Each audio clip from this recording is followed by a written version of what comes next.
말해도 안 되면 징치해야 합니다. 징치해도 안 되면 끌어내려야 하는 것 아닙니까, 여러분? 징계해도 안 되면 끌어내려야 한다. 이재명 대표의 이 발언을 두고 국민의힘에선 발끈했습니다. 탄핵에 대한 속내를 드러냈습니다. 이재명 대표가 사법적 심판의 시간이 한 달 앞으로 다가오자 두려운 나머지 자기 고백을 한 것 같습니다. 사실 민주당에선 어제 이 탄핵에 대한 이야기가 아니라 일반론적인 이야기였다고 설명한 바 있는데요. 국민의힘에선 아니다, 이재명 대표의 속내가 드러난 것이다 라고 해석하고 있습니다. 이번 키워드는 이재명의 탄핵 본심입니다. 네, 역시 단도직입적으로 질문을 바로 드릴게요. OX 들어주시죠. 자, 이재명 대표의 말은 그 본심이 탄핵이다 아니다. OX. 탄핵이다. 탄핵이다 아니다. 아, 갈렸네요. 탄핵이다부터 들어볼까요? 예. 제가 왜 이제 탄핵이다는 이 입장을 이제 제가 가지는가 하면요. 이미 민주당 흔히 말하는 좌파 정치 세력은 박근혜 대통령 탄핵을 통해서 이 대통령 탄핵을 좀 아주 힘들게 정말 어렵게 네. 보는 게 아니라 탄핵이라는 이야기 이 자체가 윤석열 대통령 당선되고 난 이후 취임하고 6개월 이후부터 이 이야기가 나왔어요. 흔히 말하는 좌파 민주당 지지 세력들 예. 그중에서는 자 그렇게 해서 오랫동안 또 이걸 준비하는 그런 또 세력들도 있습니다. 분명한 것은 그렇기 때문에 이제 윤석열 대통령이 좀 이제 흔히 말하는 좀 국가 그런 자유총연맹의 날이라든지 흔히 말하는 보훈단체 행사라든지 이런 때 이제 흔히 말하는 반국가 세력이라는 이야기를 했지 않습니까?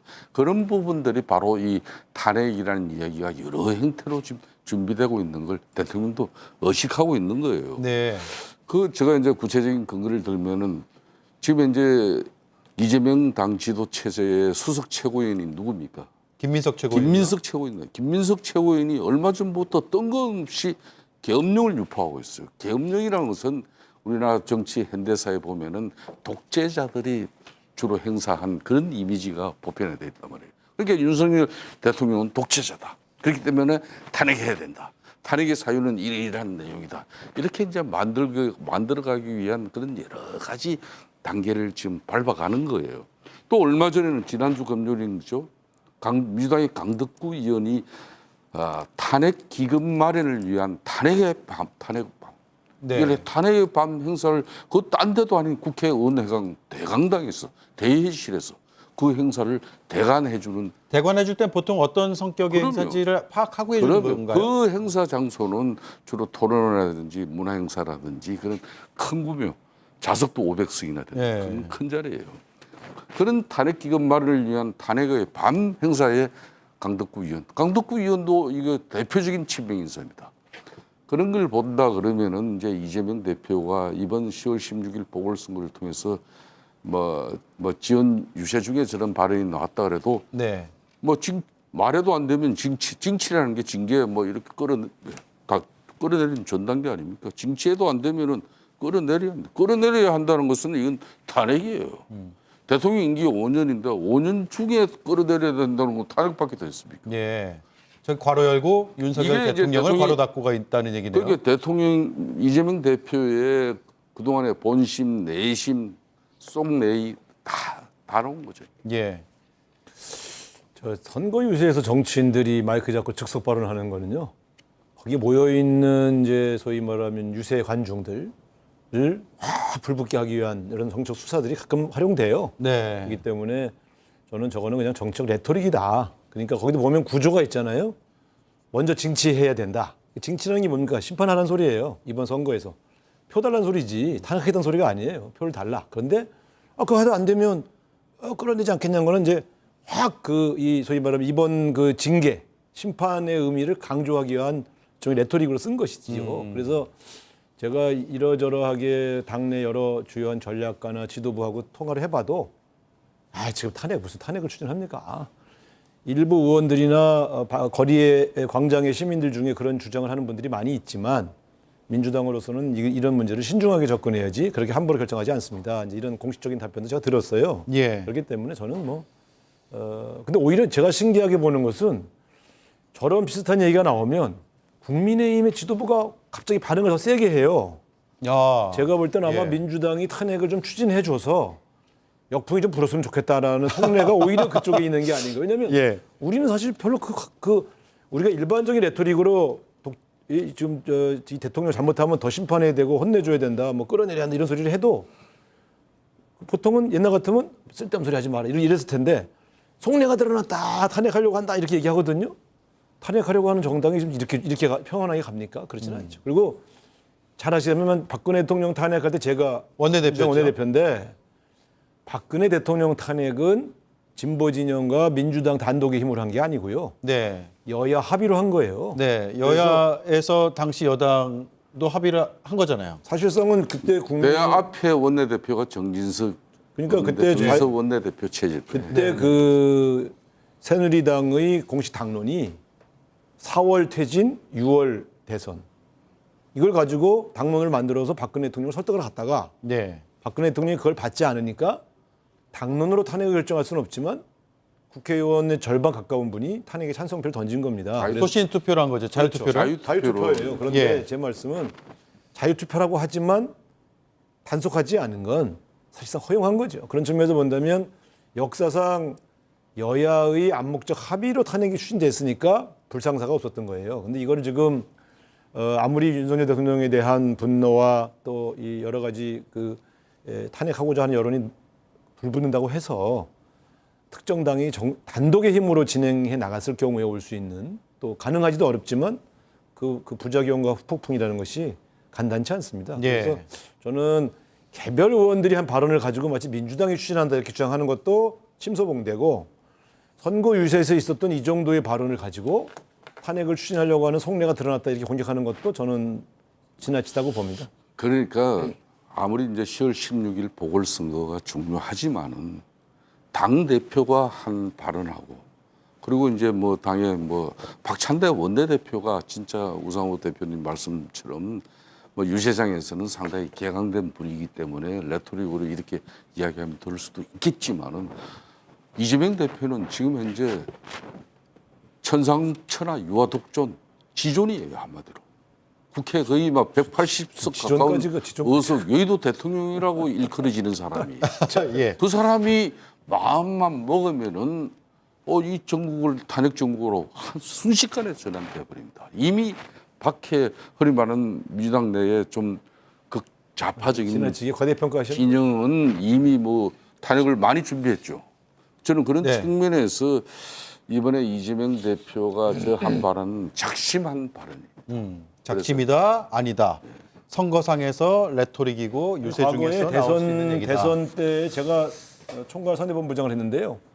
그때도 유세장에 가서 사람들이 이렇게 많이 모이면 사람들을 이렇게 좀 확 불붙이고 싶어서 이렇게 가끔 오버하는 발언을 하고 그러셨어요. 예. 그럼 내가 그러고 나서 내가 본부장으로서 오늘 그 발언은 좀 과했다 그러면 거기 그 관중들이 몇천 명이 계시니까 좀 힘을 들이고 싶어서 조금 발언을 세게 했다. 예. 이런 얘기를 가끔 하거든요. 그래서 저는 이것도 아마 이제 그런 일환으로 이렇게 이야기한 것이다 이렇게 보시면 될 것 같습니다. 네.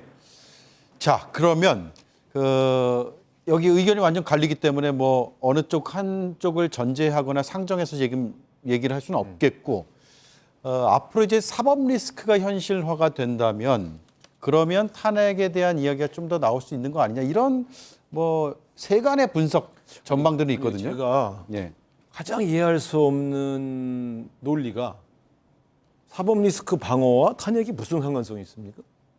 사법 리스크라는 건 지금 현재 재판을 받고 있지 않습니까? 네. 아니 재판부가 지금 선고를 하려고 직전인데 대통령 탄핵하면 선고가 안 내려집니까? 무슨 앞뒤가 안 맞는 얘기들을 이렇게 하는지 잘 모르겠어요. 그래서 예. 아니 지금 사법부가 정치 상황을 보다가 대통령 탄핵할 것 같으면 무죄 주고 대통령이 탄핵 안 될 것 같으면 유죄 주고 그러는 게 아니잖아요. 그래서 아니 제가 오 볼 때 대표님 그렇게 풀어나가면 안 되죠. 아니, 사법 리스크 이거는 방어- 사법 리스크라는 이재명 대표가 만일 11일 달에 11일 15일 날 1심 그러니까 선거법 위반 혐의가 만일 유죄가 되어버리고 또 10일 후에는 뭐가 됩니까? 위정교사 이 사실이 아니, 그러니까 또 만일 유죄가 제 되어버리고 말씀 들어보세요. 그럼 오래 가지 않아서 쉽게 말하면 이재명 대표는 어떻게 하든 다음 대선에 출마가 안 되는데 그러려면은 지금 이제 대법까지 끌고 가기 전에 윤석열 대통령을 끌어내리고 탄핵이 이루어져야 아니, 대법까지 최종 국회에서- 상고심까지 가기 국회에서 전에 탄핵을 결정을 할 수 있는 아니 거예요. 국회에서 탄핵을 결정하면 그래서 탄핵하자는 거 제 말씀 아니에요? 들어보세요. 과거 노무현 대통령이 국회에서는 의석수에 밀려서 탄핵이 됐지만 헌법재판소에서 기각이 되지 않습니까? 예. 그러니까 탄핵의 정당한 사유와 예? 그다음에 법적 요건이 충족되어야 되고 그다음에 국민의힘 의원들이 다수가 이쪽으로 이탈해 줘야 되잖아요. 그런 상황이 지금 이재명 대표의 사법 리스크하고 무슨 상관이 있다는 얘기예요. 예를 들면 이재명 대표의 사법 리스크가 방어하려면 국민의힘 의원들이 한 20명이 이 도와주기 위해서 탄핵에 참여한다는 소리입니까? 아니 그래서 국민의힘 의원들이 참여해줘야 탄핵이 이루어지잖아요. 그러니까 저는 이게 무슨 논리적으로 사법 리스크는 사법 리스크고 탄핵은 탄핵이지 이걸 왜 연결시켜서 얘기하냐. 예. 그래서 우상호 대표님 입장에서는 방송에서는 지금 이 논리를 펴는 건데 현실은 지금 민주당 입장에서 국민의힘 8표만 이탈이 이루어지면 탄핵이 된다. 그렇기 때문에 우리 내부를 자중질환을 만들기 위한 엄청난 지금 공작이 들어오고 그러면 있죠. 야당에서는 탄핵안을 낼 거라고 보세요? 어느 시점에? 어느 시점 되면 지금 왜 해병대 최상병 문제나 도치 모터스 주가 조작 사건 김건희 여사 지금 특검을 끊임없이 가져가겠습니다. 이게 이런 사안들은 분명히 정치적인 사안인데 지금 한국은 정치가 정책을 덮고 있습니다. 그렇기 때문에 또 뭐 집권당인 국민의힘도 정치가 정책을 덮는 이 상황을 극복하지 못했기 때문에 지난번 총선에서도 실패하고 지금 대통령의 국정 운영도 여전히 힘든 상황이거든요. 예. 이걸 극복하려면은 정치를 털어내야 되는데 자, 절대 민주당이 털어주지 않죠. 그러면 이렇게 질문을 제가 한번 드려볼게요. 국정감사나 아니면 뭐 언론의 취재 활동이라든가 이런 것들을 통해서 아주 새로운 의혹들이 굉장히 강도 높게 제기가 됐고 그 진상규명이 상당 부분이 된 상황이라고 한다면 그때는 좀 상황이 달라질 수도 있는 건가요? 물론 다 이제 전제와 가정입니다. 전제와 가정이 너무 커요. 그러니까 예를 들면 박근혜 대통령 탄핵 시기에는 국정감사에서 굉장히 다양한 그리고 되게 충격적인 사실들이 많이 밝혀졌고 예. 국정감사에서 주장했던 내용이 일부 증거물로 확인되었던 특히 그 당시 JTBC가 보도했던 태블릿 PC의 증거물이 워낙 많이 들어가 있었고요. 그래서 진행되었던 특검에서 국정조사와 특검에서 충격적인 사실들이 확실한 증거와 함께 범죄 사실들이 다 입증이 됐어요. 예. 그러다 보니까 이제는 차고 넘치는 증거 때문에 국정농단과 이 대통령이 정상적으로 국정 운영을 할 수 없다고는 증거물들이 나왔기 때문에 탄핵이 된 겁니다. 지금은 아직 그 초입 단계에서 결정적인 그러한 불법적 사실이 차고 넘칠 정도로 박근혜 대통령에게 적용됐던 그렇게 나와 있다 보기에는 저는 아직은 좀 이르다 이렇게 보는 편이에요. 네. 그러니까 이제 민주당 입장에서는 사실상 공수처 수사는 계속 진행되고 있고 또 검찰 수사도 아울러서 같이 병행해서 이루어지고 있는데도 불구하고 그 검찰 수사 결과는 또 진행 사항은 믿질 못하는 거예요. 그러니까 오로지 특검에서 이런 실실. 그래서 이제 그럴 수도 있죠. 근데 제가 드리는 말씀은 탄핵이라는 주제로 다시 돌아가면 지금은 탄핵을 추진할 수 있는 여러 재반 여건이 조성이 안 돼 있다. 그렇기 때문에 지금 탄핵을 추진할 수 있는 초기 단계에 무슨 기획이 있거나 전략적으로 좀 준비된 이게 아니다. 네. 우상호 그리고 대표는 리스크와는 제가 무관하다. 이쪽은 전문가예요. 아니 우상호 대표께서는 저렇게 말씀하시는데 아까 말씀드린 지금 여의도 황제 대통령 이재명 민주당 대표가 윤석열 거기에 대통령을 가장 끌어내려야 가장 한다는 측근들하고도- 저런 이야기가 안 나와야 되는데 저거는 왜 나옵니까? 그러니까. 이재명 대표의 가장 측근 의원들하고도 제가 다 통화해봤어요. 네. 혹시 그 뭐 이재명 대표 내심 이번에- 뭐 준비하고 있냐? 그럼 아니, 이재명, 대표님이 이재명 대표 그럼 실수한 거네 이번에 그죠? 아니 저거는 유세용 발언이라니까. 이거 유세용 발언이지만 할 말이 있고 안 할 말이 옛날에 있잖아요. 새누리당 의원, 국민의힘 의원들이 문재인 대통령 끌어내리자는 발언한 사람들이요 5명도 넘어요. 한두 명인 줄 알아요. 그 끌어내리자는. 대신 당 총선 때요? 아니 아유 매일 그래서 매일. 매일이요. 네, 그래서 저는 그런 뉴스는 근데 우리 당은 거기에 대응을 안 했어요. 예. 저건 뭐 개인이 그냥 하는 선거 중에 또 나올 수도 있는 보수 것이고. 지지층에게 칭찬받으려고 본인이 개인적으로 했는 얘기겠지 하고 대응을 안 했는데 신기하게 이번 지도부는 추경호 대표가 특히 예민하게 자꾸 반응을 하셔. 그래서 뭐 저기까지 반응할 얘기인가? 그러니까 선거 때 선거 유세에서 나온 민주당의 얘기. 일반 평의원이 이런 이야기 했다 그러면은 막 대충 넘기죠. 그렇지만은 이재명 대표는 달라요. 이재명 대표의 한마디는 지금 민주당에서는 법이 되고 있지 않습니까? 알겠습니다. 자, 탄핵을 추진해 주기를 너무 바라는 것 같아요. 네. 자, 첫 번째 이슈는 거의 의견이 비슷했는데 두 번째 이슈는 완전 다른 의견으로 끝이 났습니다. 시청자들께서 잘 판단해 주실 것 같고요. 두 분 다음 주에 또 뵙겠습니다. 오늘 2016년의 원내대표, 2017년의 원내대표 두 분을 모셔놓고 이 고견을 잘 들었습니다. 고맙습니다. 네, 감사합니다. 네.